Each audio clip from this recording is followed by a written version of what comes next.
Selamat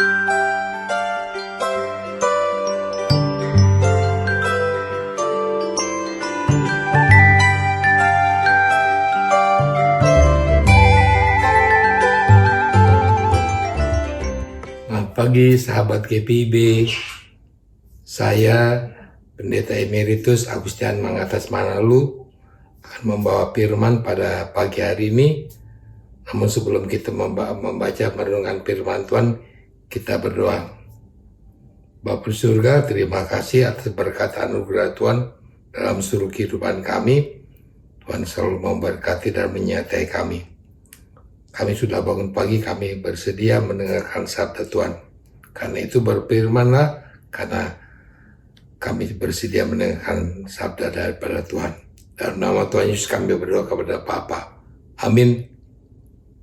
Pembacaan firman Tuhan dari Filemon pasal 1 ayat 8 sampai 11. Karena itu sekalipun di dalam Kristus aku mempunyai kebebasan penuh untuk memerintahkan kepadamu apa yang harus engkau lakukan, tetapi mengingat kasihmu itu, lebih baik aku meminta kepadamu, aku, Paulus, aku sudah tua, lagi pula sekarang menjadi tahanan karena Kristus Yesus, mengajukan permintaan kepadamu mengenai anak-anakku yang ku dapat selagi aku dalam penjara, yakni Onesimus.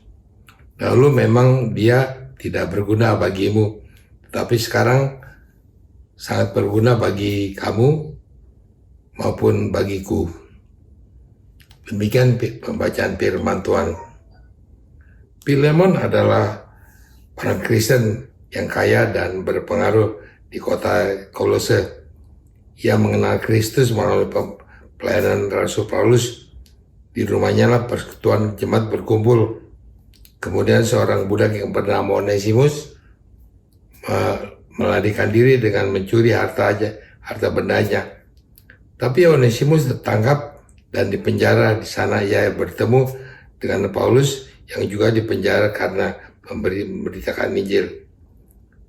Berkat pelayanan Paulus, Onesimus percaya pada Kristus dan hidupnya berubah. Bukan hanya hidupnya pada hari waktu dia penjara, tapi dalam seluruh aktivitas yang ada tetap berubah. Sehingga Paulus sendiri menganggapnya sebagai anak. Onesimus membantu serta melayani Paulus dengan selama di penjara.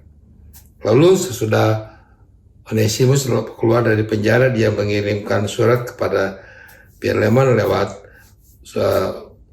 tangan Onesimus agar dia berkenan menerima Onesimus kembali, menerimanya sebagai saudara bukan sebagai budak. Paulus menjadikan dirinya penjamin atas perubahan hidup Onesimus. Bahkan soal perhitungan kerugian finansial, apapun yang dirugikan dia pasti akan digantikan oleh Paulus. Paulus bersedia menggantinya jika Filemon menginginkannya.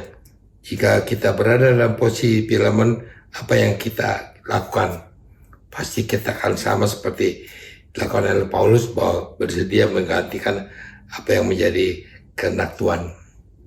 Alkitab kemudian tidak menyebutkan secara gamblang soal bagaimana tanggapan Filemon, sahabat GPIB, namun dari Kolose 4 ayat 9 kita tahu bahwa nanti Onesimus menjadi rekan pelayanan Paulus dan menyebutnya saudara seiman kita yang setia dan terkasih. Berarti Filemon menerima penerimaan sulit yang disampaikan oleh Rasul Paulus. Ia mengampuni serta menerima Onesimus. Statusnya sebagai budak dilepaskan dan dia dimerdekakan. Kebesaran hati Filemon ini turut mengubah hidup Onesimus. Memang dibutuhkan pengorbanan, kerelaan mengampuni, keluasan hati untuk memberi kesempatan kepada orang yang gagal. Itulah menjadi makna Injil Kristus. Kalau kita ingat akan kejadian di Indonesia ini, di wilayah Sumatera, baik Aceh, baik Sumatera Barat maupun Sumatera Utara, banyak tertimpa bencana akan dialami oleh orang-orang yang ada. Lebih dari 100 orang meninggal dan juga banyak kerusakan-kerusakan bagi baik jembatan maupun rumah-rumah. Pada kenyataan yang ada, mau tidak mau mereka meminta tolong kepada bangsa kita yang di luar di Sumatera untuk mereka bisa membantu apa yang menjadi kehendak Tuhan.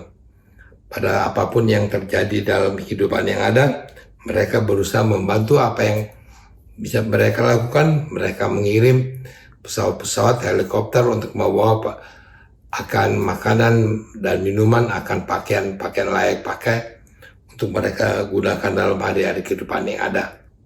Itulah artinya sebagai anak-anak Tuhan, bahwa kita sekeluarga bersatu, satu padu, satu dengan lain-lainnya, dengan tidak pernah kekurangan. Kesempatan kita yang diberikan kepada mereka yang pernah gagal dapat mengantar mereka menjadi kehidupan yang berdampak baru dalam hari-hari kehidupan yang ada. Sahabat KPIB, itulah arti daripada surat Paulus kepada Filemon dan kepada kita hari ini dan seterusnya. Tuhan memberkati kita. Kita berdoa. Tuhan Allah berkati akan kami, sertai kami agar kami boleh menjalani kehidupan kami sesuai karena ke Bapa surga.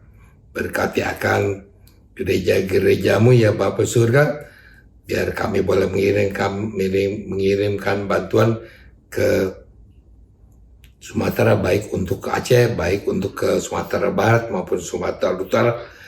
Ketika mereka boleh berkurang, mereka boleh bersyukur, boleh merasakan berkasih dan berkat anugerah Tuhan.